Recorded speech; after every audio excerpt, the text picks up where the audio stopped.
मामले में सेंचुरी लगा चुके अतीक से हिसाब अभी बाकी है। अभी सिर्फ एक केस में सजा मिली है, 100 में अभी बाकी है। ये खास रिपोर्ट देखिए।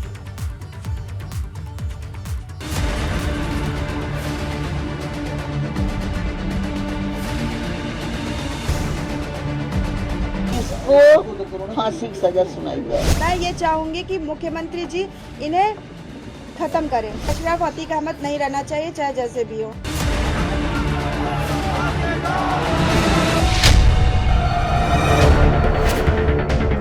श्रावस्ती का गुंडा टांगे वाला प्रयागराज में खौफ का बोलबाला, हर बार गुनाह, हर बार धमकी, गवाह पलटे, क्राइम कुंडली उलझी। 43 साल, 100 से ज्यादा केस।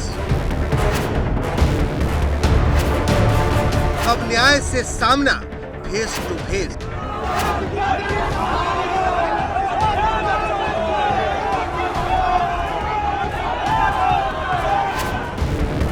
माफिया न रोया न पछताया, चेहरे पर डर का नहीं था साया।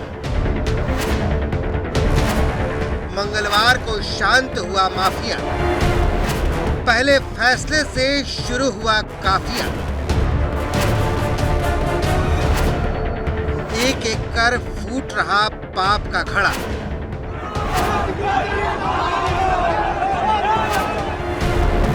एक केस में सजा, बाकी में इंसाफ बाकी।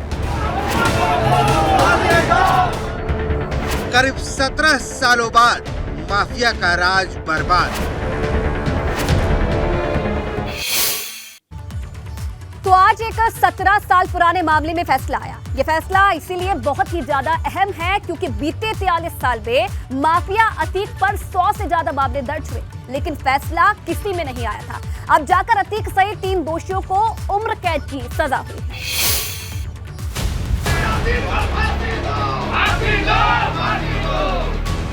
17 साल बाद उमेश पाल अपहरण केस में फैसला आया है और अतीक अहमद समेत 3 लोगों को सजा मिली।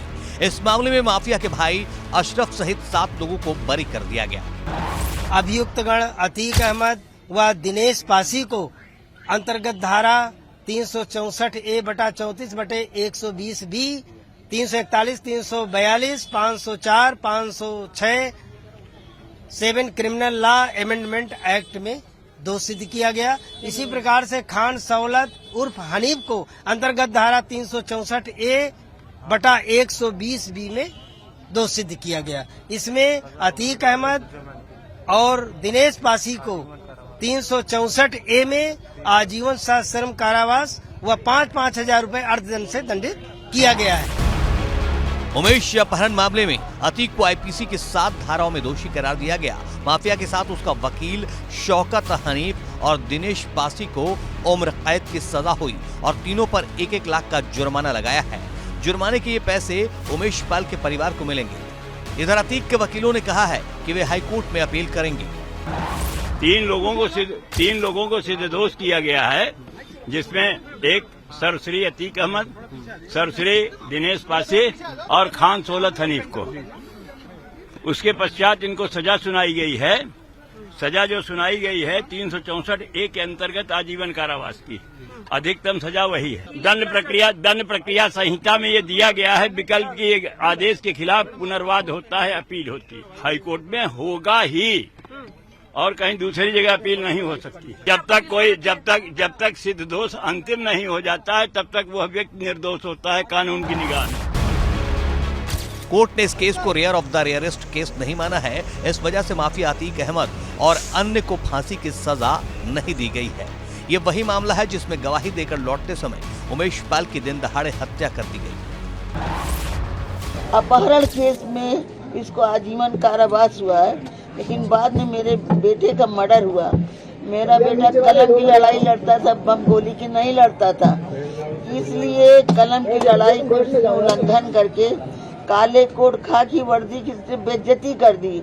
इसलिए मेरा यही निवेदन है, जो भी अदालत फैसला दे, मुझे मुख्यमंत्री जी के ऊपर विश्वास है कि मेरे बेटे का मर्डर का इनको फांसी की सजा सुनाए। न्यायपालिका ने न्याय दिया है, मैं उनके न्याय का सम्मान करती हूँ, और लेकिन मैं इस मुख्यमंत्री जी से निवेदन करूंगी कि इन्हें चाहे जैसे भी हो, इनको कारावास दिया गया है, नहीं मिलते हैं, ये कारावास में भी घटना कर सकते हैं। इस वजह से मैं ये चाहूंगी कि मुख्यमंत्री जी इन्हें खत्म करें, चाहे जो जाए, ये नहीं रहना चाहिए, अशरफ अतीक अहमद नहीं रहना चाहिए, चाहे जैसे भी हो। मंगलवार को जब अतीक के गुनाहों का फैसला हो रहा था, उसी वक्त फांसी दो के नारों से कोर्ट परिसर गूंजने लगा। जिस माफिया के सामने गुजरने से लोग डरते थे, उसी अतीक की मौजूदगी में वकील नारेबाजी कर रहे थे और लगातार फांसी देने की मांग कर रहे थे।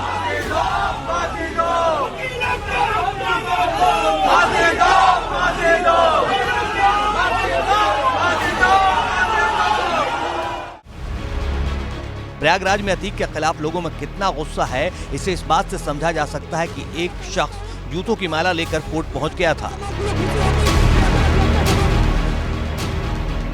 गुनाह होता रहा, हर बार नाम अतीक और उसके गुर्गों का आता रहा, केस दर्ज होते रहे, लेकिन सजा किसी भी मामले में नहीं हुआ।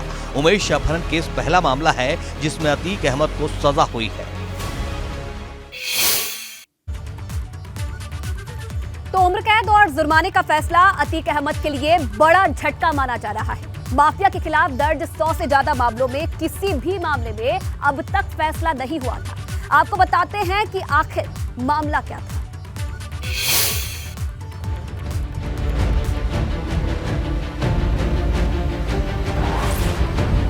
माफिया अतीक अहमद और उमेश पाल के बीच अदावत 18 साल पुरानी थी। इसकी शुरुआत 25 जनवरी 2005 को बसपा विधायक राजू पाल के मर्डर के साथ हुई। उमेश पाल राजू पाल मर्डर केस का चश्मदीद गवाह था। अतीक अहमद ने उमेश पाल को कई बार फोन कर बयान न देने और केस से हटने को कहा। उमेश पाल नहीं माना तो 28 फरवरी 2006 को फिल्मी अंदाज में उमेश पाल का अपहरण करा लिया। मन माफिक गवाही देने के लिए टॉर्चर किया गया। 1 मार्च 2006 को अगले दिन उमेश पाल ने अतीक के पक्ष में गवाही दी। 2007 में मायावती ने सबसे पहले अतीक अहमद का चकिया स्थित दफ्तर तोड़वा दिया। उमेश पाल को लखनऊ बुलवाया, हिम्मत दी।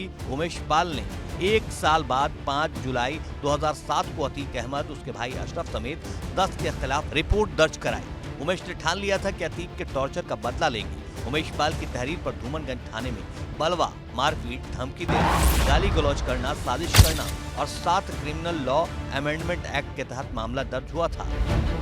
इसी केस की 17 साल से उमेश पाल बिना डरे पैरवी कर रहे थे। उमेश पाल ने ठान लिया था कि अतीक अहमद और अशरफ ने जिस तरह उसको मारा पीटा है, उसका बदला सजा दिलवा कर लेंगे।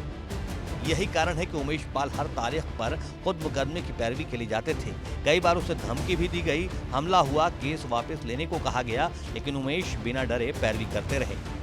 अब जबकि 28 मार्च 2023 को 17 साल की लंबी कानूनी लड़ाई लड़ने के बाद फैसला आ रहा था, तो उससे ठीक 31 दिन पहले उमेश पाल की दिन दहाड़े गोली मारकर हत्या कर दी गई। इस हत्याकांड का आरोप भी अतीक, अशरफ समेत उसके पूरे कुनबे पर है।